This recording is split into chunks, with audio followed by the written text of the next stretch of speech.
think my voice is Karen. You mentioned about the prosecution of these cases. In your research, have you found a case where they had to pay back? Okay. You mean like reparations kind of things? Yeah, yeah.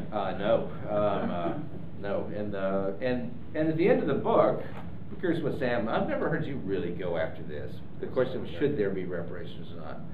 You go first. I'm talking too much. Well, I always think the notion of reparations is a very complicated thing.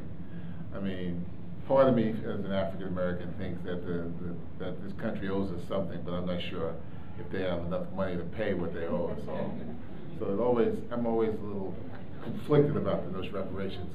But you know, just to answer your question specifically, no. I mean, no one was ever paid back for the time they spent, you know, on someone's farm or in somebody's coal mine. No one was ever paid back. But you saw John Davis depicted in the film, and he's a major character in the book as well.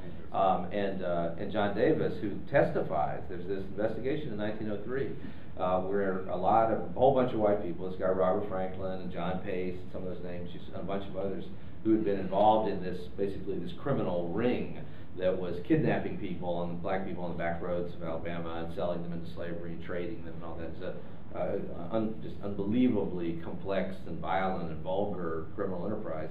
And a bunch of them were indicted, and there was a trial, a couple of trials in the summer of 1903. There was a similar thing that happened in Georgia in this one little period of time.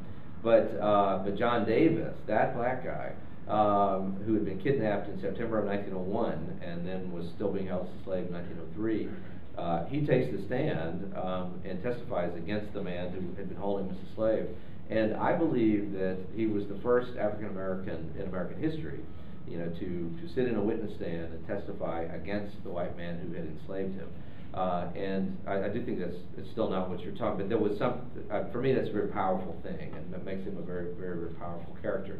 Sadly, at the end of the film, the full length of the film, we have sort of epitaphs on a lot of the characters.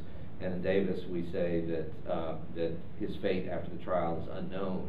And that's because he disappears from the record. And that could be because his name is so common. John Davis is a hard one to track. I think, located his children. What happened, they ended up in other places, and he's not adjacent to them. And so I think I know what that means happened to him after the trial, which is that, you know, he went away and was done away with, but we don't know that.